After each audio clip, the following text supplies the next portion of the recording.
हो चुका आगाज रणका, युग बदलने की तैयारी, जीत उसी की होगी जिसका संघर्ष है जारी। तो चलिए भाई, वर्दी की इस जंग में यानी कंधों पर सितारा लगाने का जो संकल्प लेकर के हमारे सभी युवा विद्यार्थी चल रहे हैं, उन सभी के लिए एक बहुत ही महत्वपूर्ण सूचना, एक बहुत ही बड़ी खुशखबरी है। जी हां, इंतजार की घड़ियां समाप्त और आप सबके सामने आ चुका है बिहार दारोगा का विज्ञापन। बिहार एसआई पर नजरें टिका करके बैठे हुए सभी युवा उठिए, सज हो जाइए, सभी निराशाओं के बादल को छाटिए। विज्ञापन आ चुका है और इसकी तैयारी में लग जाइए। आज सवेरे ही हम सभी लोग इसके बारे में चर्चा कर भी रहे थे कि कब आएगा विज्ञापन। तो लो भाई, आ चुका है आप सभी का विज्ञापन।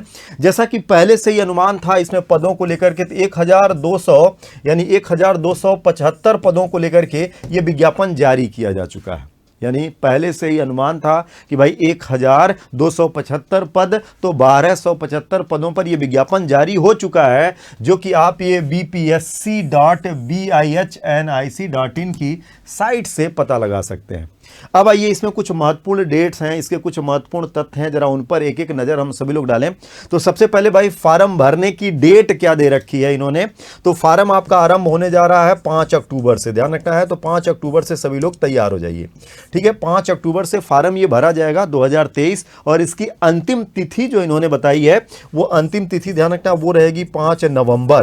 5 नवंबर यानी पूरे एक महीने का समय रहेगा। 700-400 रुपए ये इंतजामात आपको करने हैं। अभी आपको बताएंगे किसको 700 रुपया देना है, किसको 400 रुपया देना है। ये तो मोटा मोटा तुरंत फार्म भरने के लिए आप सभी के पास ये चीज होना चाहिए।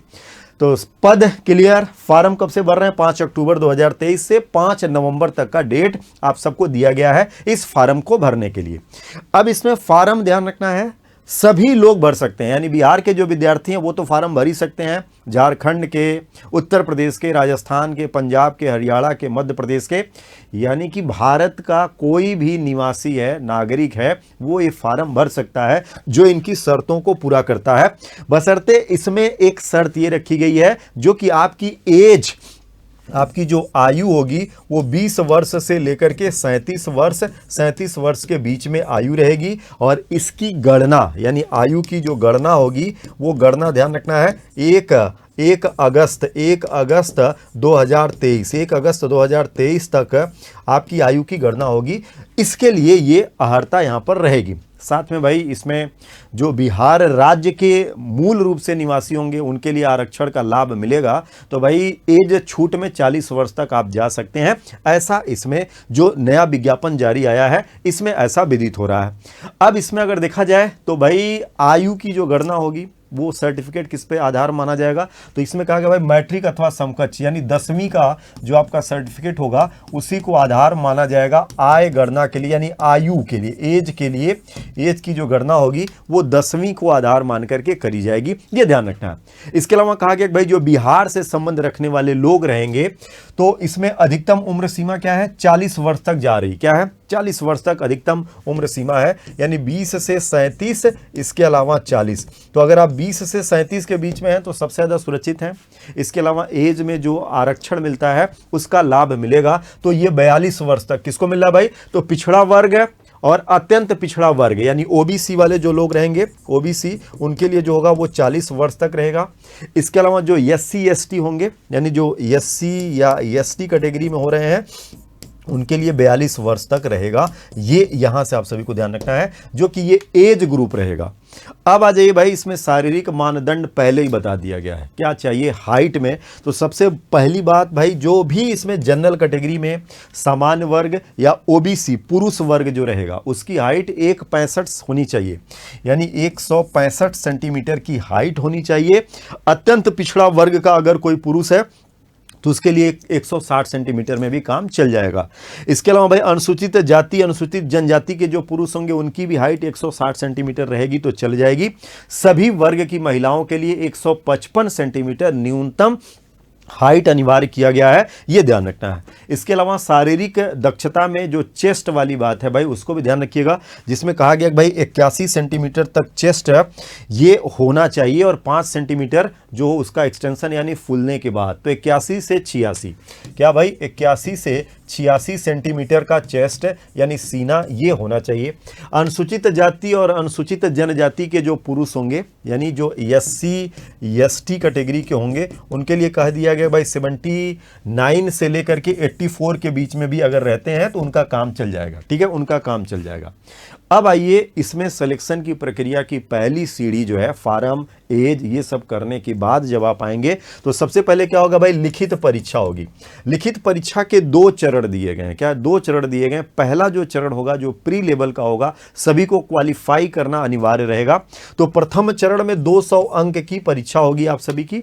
200 अंकों का एक पत्र होगा जिसमें कुल 100 प्रश्न होंगे। 2 घंटे में ये टेस्ट आप सभी को देना है।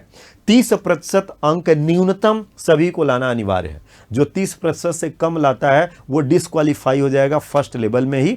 तो अधिक से अधिक अंक लाना है। तो ये प्रथम चरण का इसमें एग्जाम होगा।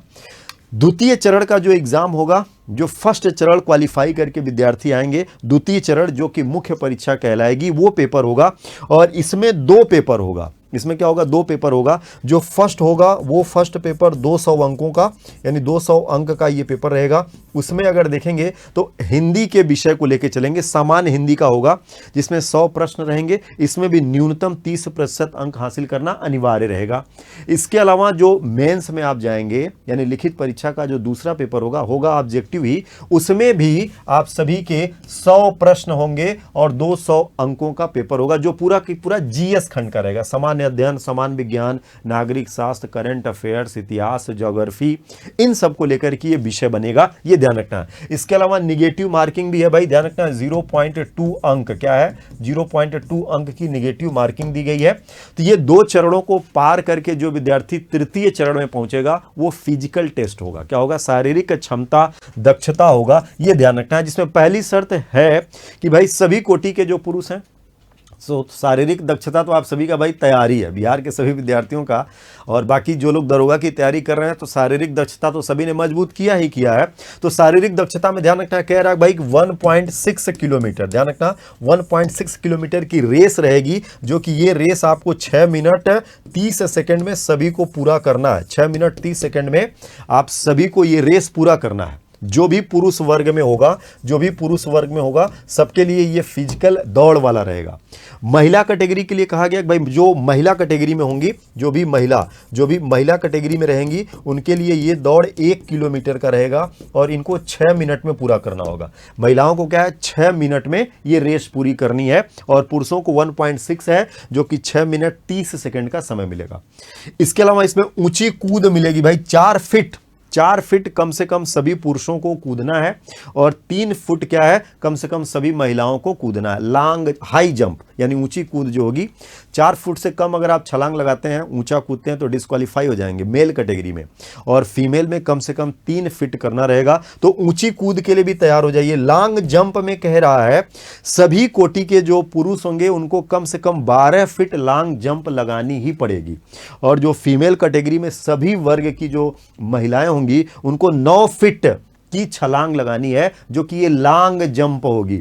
तो दौड़ के लिए 1.6 किलोमीटर पुरुषों के लिए रहेगा, लॉन्ग जंप पुरुषों के लिए 12 फीट है, हाई जंप पुरुषों के लिए 4 फीट है। महिलाओं के लिए जो दौड़ होगी वो 1 किलोमीटर होगी। महिलाओं के लिए जो लॉन्ग जंप है वो 9 फीट होगी और हाई जंप जो होगी वो 3 फीट होगी। इतना फिजिकल आप सभी का तैयार रहना चाहिए भाई सभी के लिए। इसके अलावा 60 फुट आएगा यानी जो गोला फेंक प्रतियोगिता जिसको कहते हैं, तो इस लेवल में ये चौथा रहेगा। तो भाई जितने भी पुरुष लोग होंगे ध्यान रखना है 16 पाउंड का यानी कितने का दे रहा भाई, 16 पाउंड का गोला रहेगा और इसको आप सभी को 16 फीट फेंकना भी रहेगा। ठीक है, सभी पुरुष कैटेगरी के जो अभ्यर्थी होंगे वो इसके लिए सज्ज हो जाएंगे और जो 16 फीट से कम फेंकेगा वो डिस्क्वालीफाई हो जाएगा। किसी भी लेवल में आप डिस्क्वालीफाई हो जाएंगे, तो सभी लेवल के लिए हमें तैयार रहना। ठीक है, और इसके अलावा जो महिला होंगी भाई, जो महिला कैंडिडेट्स होंगी गोला फेंक के लिए, उनकी क्या शर्तें रहेंगी, तो उनके पास होगा 12 पाउंड का। उनके लिए क्या होगा भाई, 12 पाउंड पर आप अभ्यास करिए। क्या 12 पाउंड पर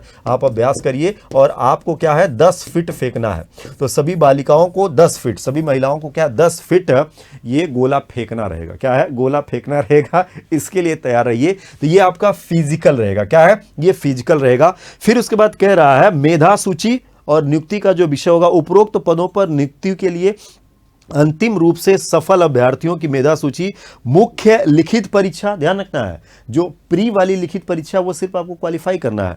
अंक के लिए क्या होगा, मुख्य लिखित परीक्षा में प्राप्त अंकों के आधार पर मेधा क्रमानुसार आरक्षण कोटि तैयार करी जाएगी। लिखित परीक्षा में 2 या 2 से अधिक अभ्यर्थियों का समान अंक होने पे मेधा सूची में उनके स्थान पर निर्धारण उनकी जन्म तिथि के आधार पर किया जाएगा। जिसकी उम्र अधिक रहेगी उसको वरीयता दी जाती है। क्या है, वरीयता दी जाएगी। इतना आप सभी को ध्यान रखना है। इसका मतलब है कि मेरिट आपकी जो लिखित परीक्षा द्वितीय होगी, यानी मुख्य परीक्षा जो है, जहां पे हिंदी और सामान्य अध्ययन के प्रश्न पूछे जाएंगे, जो अलग अलग 2 प्रश्न पत्र होंगे, वहां से आपकी मेरिट निर्धारित होगी। फिजिकल आपको क्वालिफाई करना है और प्री लेवल वाला एग्जाम आप सभी को क्वालिफाई करना है। बाकी आरक्षणवार सीटों का विवरण दिया गया है कि इसमें कौन कौन सी कितनी सीटें होने वाली हैं, ये सब चीज किया गया। बाकी आरक्षण के सारे प्रावधान पुराने ही हैं, जो पहले यथावत थे वो सब यथावत बने हुए हैं। इसमें किसी प्रकार का कोई चेंज नहीं किया गया है, ये आप सभी को ध्यान रखना। और बाकी जो विशिष्ट है वो सब कुछ हमने आप सबको बता ही दिया हुआ है।